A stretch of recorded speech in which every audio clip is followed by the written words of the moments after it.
This story takes place before 1998. We were 4 brothers and 2 sisters, and I was the eldest son in the family. I had finished my studies a few years back and was working a decent job to support my family. Our household depended on my salary and my father's income. At that time, my younger brother was still in school. Then one day, my father suddenly passed away. I took on all the responsibilities of the family, and thankfully, I was able to manage everything since my salary was good. Life went on as usual. The first time I learned that someone had cursed my family with dark magic was right before my wedding. A few days before the big day, my mother suddenly became very ill. She was so sick that she had to be hospitalized and couldn't even attend my engagement ceremony. After a few days, she was discharged and returned home, but then strange things started happening. One day, my younger brother told me that he saw strange white insects crawling on our mother's head. At first, I thought he was joking, but when I checked for myself, I saw them too. I immediately took her to a doctor. The doctor prescribed some medication and a special shampoo. We washed her hair thoroughly, and for a moment it seemed like the problem was gone. But the very next night, those same insects reappeared. No matter how many times we washed her hair, they kept coming back. This wasn't normal. Since we were religious, we decided to seek help from a spiritual healer at a local church. When we met him, he closed his eyes and started chanting something. After a few moments, he opened his eyes and said, "I don't want to keep you in the dark.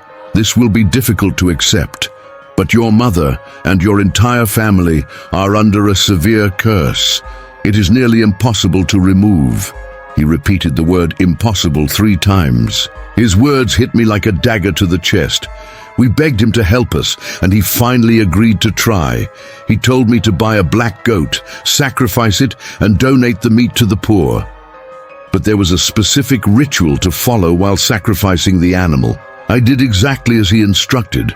When we sacrificed the goat, something terrifying happened. The moment its blood spilled on the ground, we saw the same white insects wriggling in the blood, just like the ones on my mother's head. When we skinned the goat, we found more of those insects inside its flesh. We couldn't donate the meat, so we buried it. When we told the healer what happened, he instructed me to buy another goat without negotiating the price.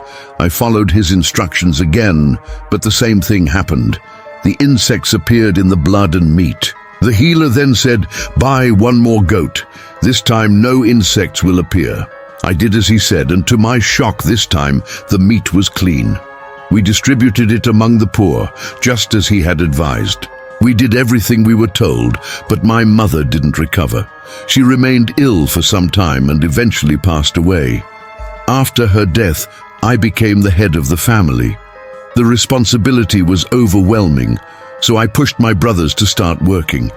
But instead of bringing us together, it tore us apart. My brothers decided to separate, and eventually I had no choice but to live on my own. Surprisingly, after separating, I started to experience financial success. Within a few months, I was able to buy a house, but then strange things started happening again. I noticed bloodstains appearing on the walls of my house. I called a priest from our local church, and after examining the house, he confirmed that we were still under a dark curse. Soon, every evening, a foul, rotting smell filled the house. One day, while cleaning, I found a dead cat under my bed. Its body had no flesh or blood, just dry, hardened skin, as if it had been dead for years. I disposed of it, but over the next few weeks I found 3 or 4 more dead cats, all in the same condition. Then in 1999, my first son was born. But right from birth, he was extremely sick. No doctor could figure out what was wrong with him. After a few months, he passed away. When I saw his body, I noticed strange bite marks on his neck. The cause of death was extreme blood loss, as if something had drained him completely. Then my wife also fell ill.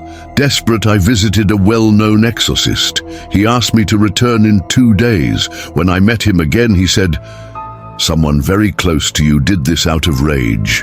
Your own younger brother." I was shocked, According to the exorcist, my brother believed I had mistreated him and forced him to leave our home. But that wasn't true. I had only encouraged him to find a job. The exorcist then told me that 8 cursed amulets were buried at the 4 corners of my house, and 3 more were hidden in the cemetery behind our old home.